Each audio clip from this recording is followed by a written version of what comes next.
Good morning, y'all. Good morning. Uh, we ain't gonna start the day off with the bullshit, but better yet, I was kicking it, with a young female last night. All right, and you feel me? Another chick texted me this morning while I was outside feeding my dogs. So she like, take me home, take me home, take me home, take me home. So I'm like, all right, yeah. But I'm not gonna stop everything I'm doing, stop feeding my dogs and take you home. Bitch, I'll take you home, in a minute. Long story short, motherfuckers get to threatening me. ah, you weak ass nigga, you blah blah blah blah blah, going off and shit. What's going on, Courtney Love? Motherfuckers get to threatening me. You don't know who my family is. My family's Salama. You feel me? Taking pictures and shit. I'm so unbothered, though. You feel me? I'm so unbothered. God damn, bro. I'm hella unbothered by it, though. You feel me? What's going on, Juicy Love? So, she get to talking about the city. I fucking hate this city. This, that, and the third. This bitch, I look better than this bitch. Blah, blah, blah, blah, blah. And I'm like, I'm just sitting here laughing. And I'm like, that's your problem. You look better than that bitch. And you still get less cooperation because at 30 years old, you still have not figured it out. You have wasted 30 years of your life. If somebody is still pursuing you solely based off how you look and not the total package, you are losing. You are losing. You are losing. Then one over here stalked the girl's Facebook and some more shit. I look better than her. Yeah, but you ain't. Your job history scattered. Bitch, I done already did a background check on you, bitch. You got assault charges. You got all types of cases. Then she tried to explain my mama boyfriend was raping me. That's how I went in. That's how I got those charges, because she would say that to get me to leave. I'm like, girl, please. The fuck up. Fuck up out of here. She would say that to get me to leave. It's the same, bitch. First day I meet her, she goes to my crib, get butt ass nigga talking about, I'll sleep naked, bitch, please, whatever.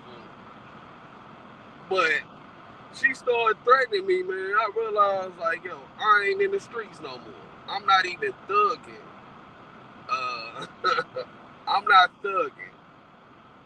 And I had to, really realize, like, bro, I stopped being a menace to society for a reason. Because, every time, man, when I try to interface with hood people, hood shit, you know what I'm saying? It's a disconnect there now. And the older that you get, the more you start to learn, the more you start to grow. And it's like, as I'm getting all these threats and insults and shit, it's like, okay, you from the hood.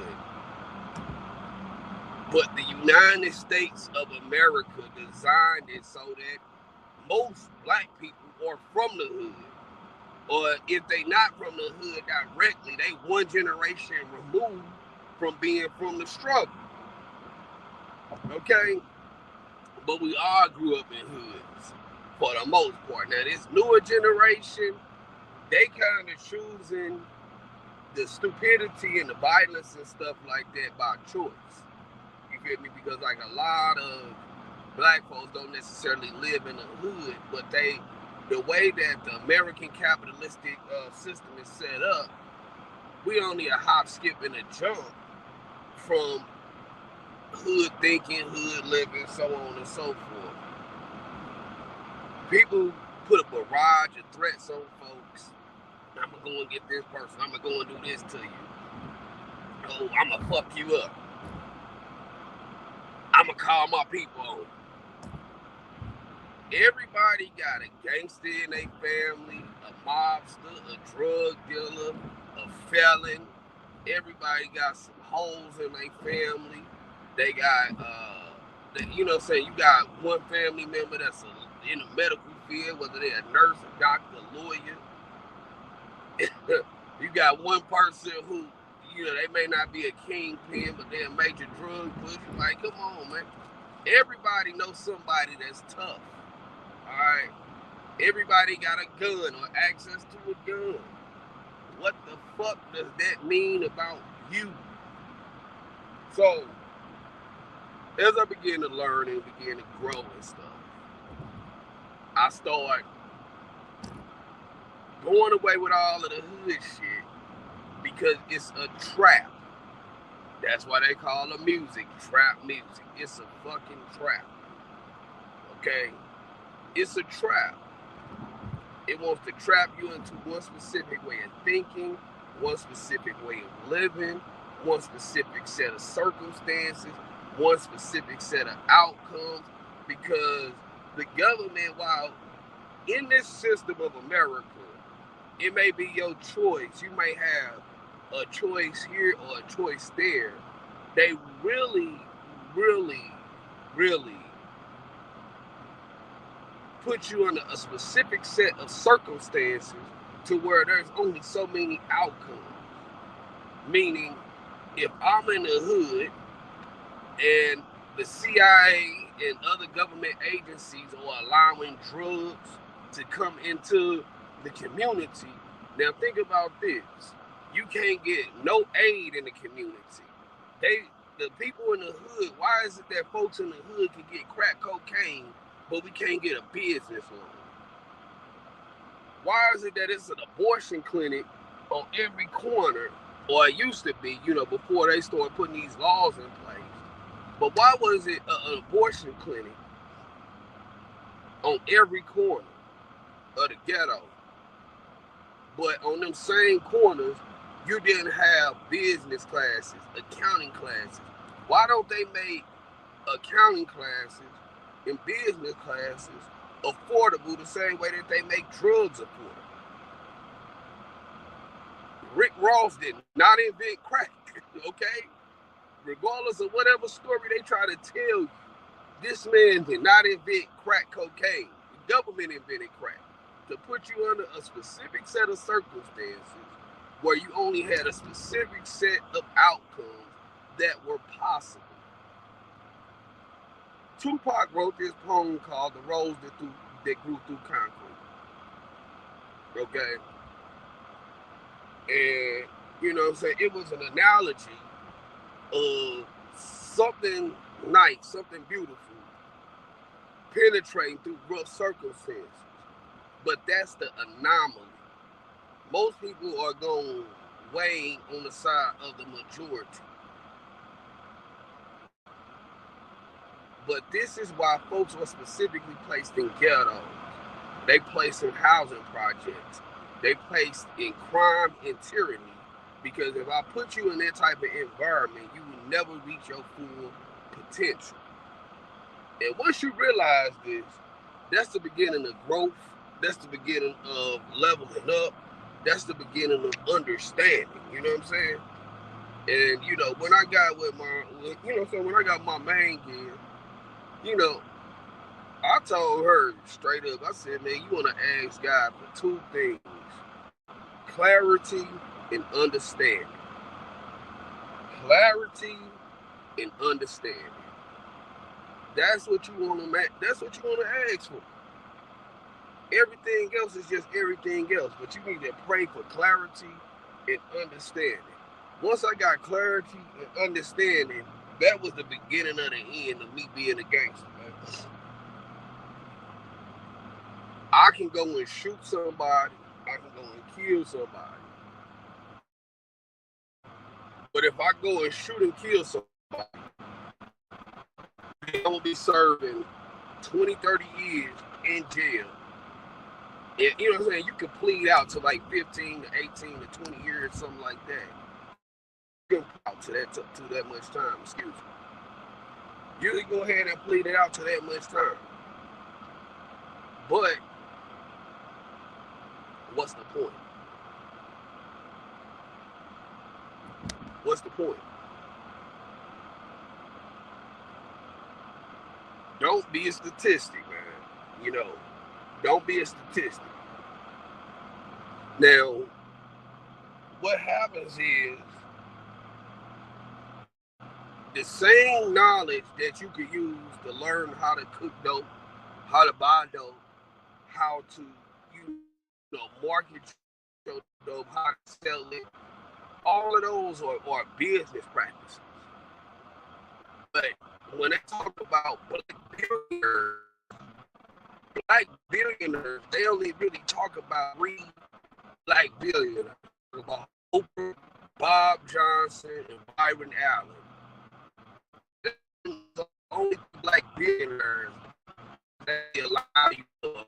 Now they say Rihanna is a billionaire and Jay-Z is a billionaire and all of these things, but these folks don't really own anything. Okay? These are folks that don't really own anything. They Rihanna and Jay-Z and stuff like that, entertainment billionaires don't really own or amass anything. But the white billionaires, they own corporations and they own majority shares in corporations. Okay? When you look at these black billionaires, they own minority shares in other billion-dollar corporations.